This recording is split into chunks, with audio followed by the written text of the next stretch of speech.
से कह दो कभी होश न आने पाए। बरे-सगीर के मशहूर तरीन अदाकार दिलीप कुमार 98 साल की उम्र में खालिक़े हकीकी से जा मिले। हम आपको ट्रेजेडी किंग की जिंदगी की कुछ ऐसी बातें बताते हैं जो शायद अक्सर लोगों के इल्म में नहीं होंगी। दिलीप कुमार 11 दिसंबर 1922 को पेशावर के हिंदको बोलने वाले एक अवान खानदान में पैदा हुए। दिलीप कुमार के वालिद का नाम लाला गुलाम सरवर खान और वालिदा का नाम आयशा बेगम था। दिलीप कुमार के 12 बहन भाई थे। उनके छोटे भाई नासिर खान भी बाद में अदाकार बने। दिलीप कुमार फिल्मों में आने से पहले अपने वालिद की दुकान पर फल बेचा करते थे। दिलीप कुमार एक बार घर से भागकर मुंबई चले गए, जहां उन्होंने अंग्रेज फौज की कैंटीन पर सैंडविच बनाने की नौकरी की। दिलीप कुमार को एक बार अंग्रेज हुकूमत के खिलाफ तकरीर करने के जुर्म में जेल की हवा भी खाना पड़ी। दिलीप कुमार उनकी पहली प्रोड्यूसर देविका रानी ने दिया था। दिलीप कुमार ने 1943 में बॉम्बे टॉकीज को न चाहते हुए भी ज्वाइन किया। जब उन्हें ये बताया गया कि उनकी तनख्वाह 1250 रुपए होगी तो उन्होंने समझा कि शायद ये तनख्वाह पूरे साल की होगी।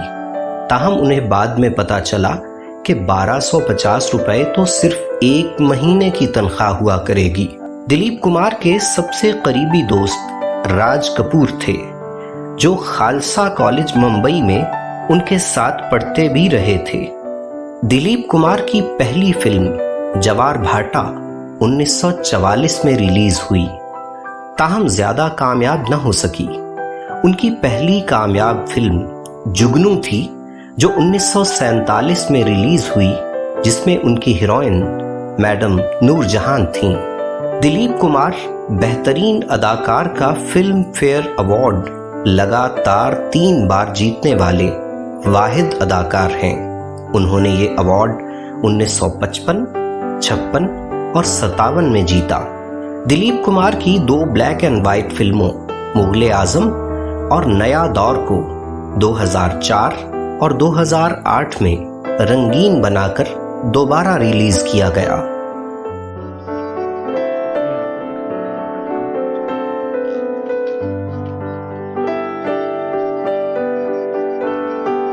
दिलीप कुमार को 1962 में मशहूर बरतानवी फिल्म लॉरेंस ऑफ अरेबिया में शरीफ अली के किरदार की पेशकश हुई थी, जो उन्होंने ठुकरा दी थी।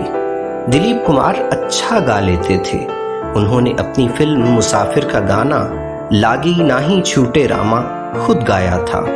दिलीप कुमार कथक डांस भी जानते थे। इसके अलावा वो मोनिका माय डार्लिंग गाने पर हेलन के डांस की हैरान कुन नकल किया करते थे। दिलीप कुमार ने सिर्फ फिल्म कोहे नूर के लिए सितार बजाना भी सीखा था। दिलीप कुमार ने 60 से जायद फिल्मों में काम किया। उनकी आखिरी फिल्म कला थी, जो 1998 में रिलीज हुई। उनकी मशहूर फिल्मों में मुगले आजम के अलावा देवदास, अमर, अंदाज, गंगा जमुना वगैरह शामिल है। दिलीप कुमार बचपन में फुटबॉल का खिलाड़ी बनने का ख्वाब देखा करते थे। बाद में वो शौकिया तौर पर क्रिकेट खेलते थे और घर पे सायरा बानो के साथ बैडमिंटन भी खेला करते थे। दिलीप कुमार घर पे सूती कुर्ता पाजामा पहना करते थे, ताहम उनके पास बेहतरीन पैंट कोट, टाइयों और बूटों का एक वसी जखीरा मौजूद था। दिलीप कुमार किताबें पढ़ने के बेहद शौकीन थे।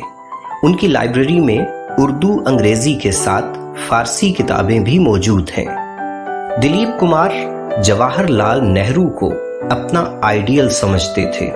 दिलीप कुमार सन 2000 से सन 2006 तक राज्य सभा के रुकन रहे। दिलीप कुमार पाकिस्तान का आला तरीन सिविल अवार्ड निशाने पाकिस्तान हासिल करने वाले वाहिद भारतीय शहरी थे। उन्हें ये अवार्ड 1998 में दिया गया था। दिलीप कुमार का नाम अदाकारा कामिनी कौशल के साथ भी लिया जाता रहा, ताहम मुगले आजम की हीरोइन मधुबाला के साथ तो वो संजीदगी से शादी के ख्वाहिशमंद थे, ताहम मधुबाला के वालिद ने इजाजत न दी।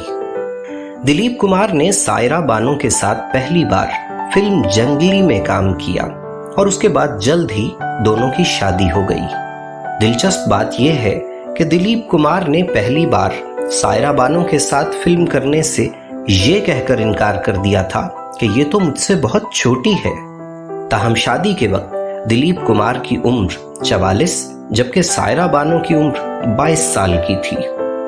अदाकार राज कपूर ने ऐलान कर रखा था कि अगर दिलीप कुमार शादी करेंगे तो मैं घुटनों के बल चलकर उनकी शादी की तकरीब में जाऊंगा।